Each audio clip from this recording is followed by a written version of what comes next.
Primer de tot, el fet que fem una roda de premsa aquí té un significat per a nosaltres, perquè l'hem volgut fer en un entorn històric, que és el de la Biblioteca de Catalunya, un lloc històric per les pedres, però sobretot pels fons que té.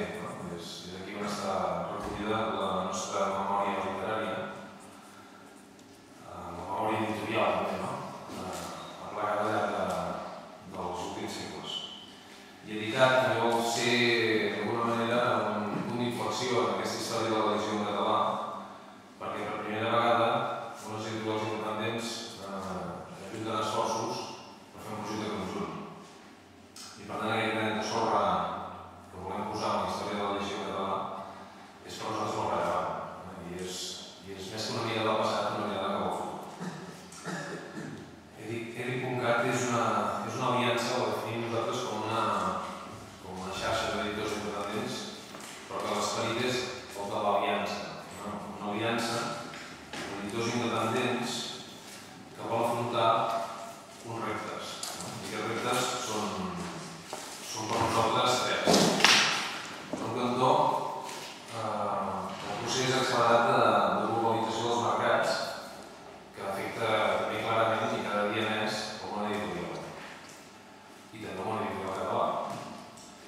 I més raó encara, perquè tots sabem, que el món editorial català no només competeix entre ells, sinó que també competeix bàsicament en un entorn molt potent, que és l'edició en castellà. Aquest és un primer repte. El segon repte és fer front a la transformació cada vegada més ràpida i més accelerada dels suports editorials, dels canals de l'edició, en un moment de profunda revolució de les tecnologies de transmissió de continguts. I aquest és un altre repte al qual també neix Edic.cat. I la tercera motivació és també, i en aquest cas en un entorn més local, per plantejar una alternativa clara a aquests processos tan importants de fusió i aglutinació empresarial en el món de l'edició, que en el cas de l'edició en català el que hem fet és, des del nostre punt de vista, posar en entredit el concepte de la lliure competència en posicions hegemòniques com molt importants. I davant de tot això, Edicat neix, per tant, com una plataforma que vol dotar d'instruments necessaris per a les editorials, instruments de futur a les editorials independents que publiquen en català. Aquesta és la filosofia.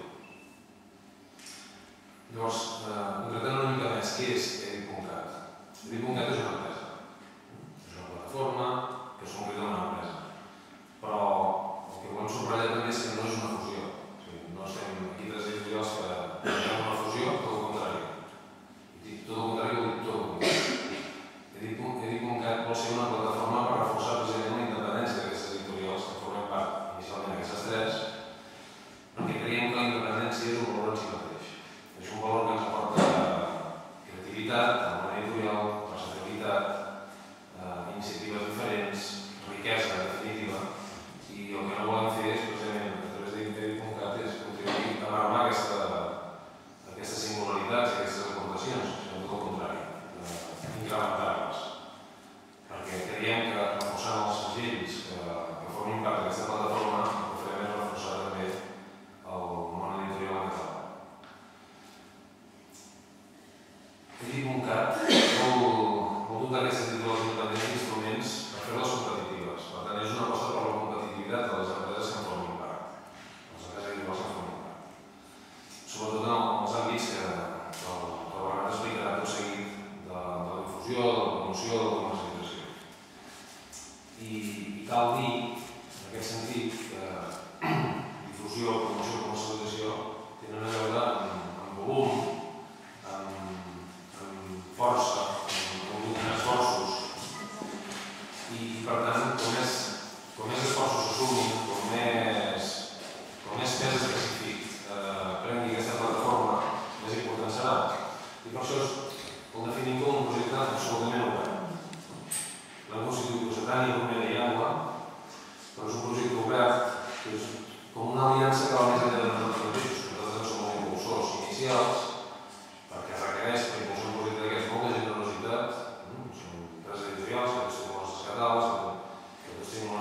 filosofia, que literalment s'ho complementa molt bé, però sobretot el bo d'aquest projecte és que tenim una visió conjunta que és molt difícil de tenir. Per tant, aquesta visió conjunta i aquestes ganes d'impulsar aquest projecte conjuntament han fet possible crear aquesta plataforma.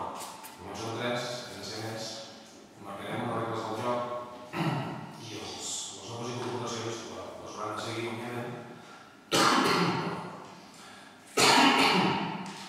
de cara que no tinguem la coherència d'aquest projecte. Nosaltres creiem que aquesta plataforma que construïm amb nosaltres 3 serà beneficiosa per totes les activitats independents que facin una aposta ferma pel futur.